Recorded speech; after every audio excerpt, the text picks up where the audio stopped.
The program evaluation is a useful tool for tracking your progress toward degree requirements, showing those you've completed and the ones you still need to take care of.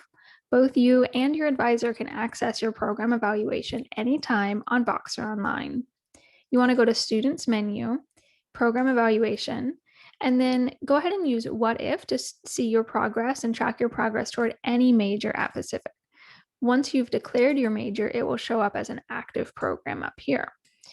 I want to make a note that with the what if tool, there can sometimes be errors related to transfer credits. So if something seems off, just ask your advisor or contact the advising center.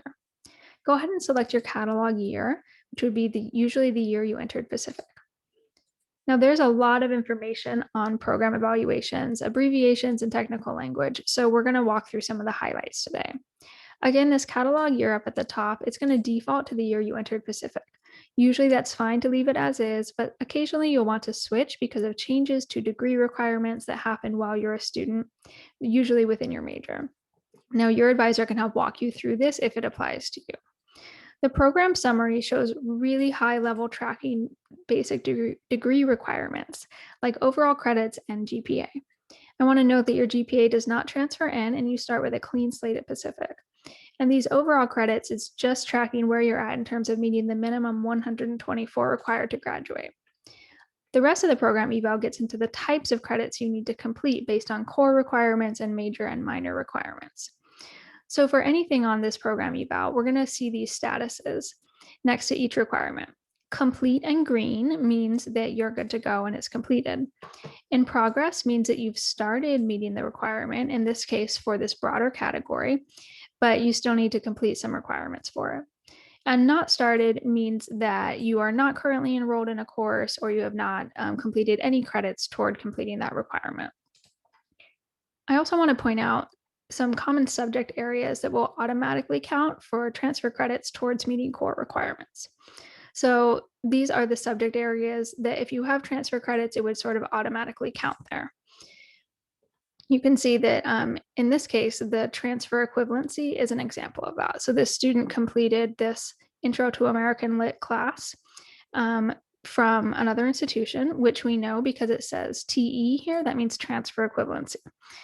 Main thing to focus on here is that it shows as complete, so that's great. We know that that's also because it automatically transferred in because it is an English language class, which it shows as a transfer subject area.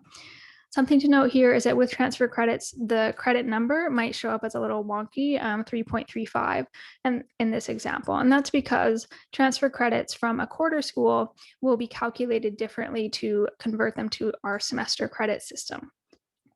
I also want to note that if you've taken a course somewhere else that you think might fulfill a requirement, but it's not showing up automatically on the program eval, definitely ask your advisor about it early on because Pacific can definitely review courses on a case-by-case basis, even if they don't automatically count.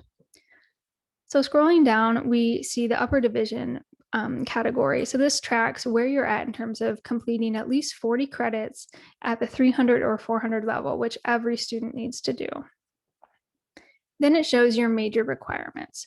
Again, talk to your advisor about potential substitutions if you have transfer credits that you think relate to your major.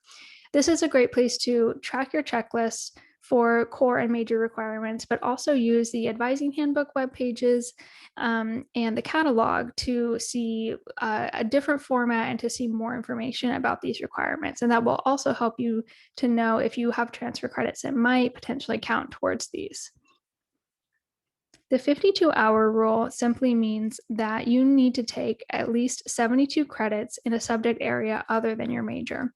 So this says excluding anth courses. That's because we are looking at an anthropology major. Again, that's a rule for every single student.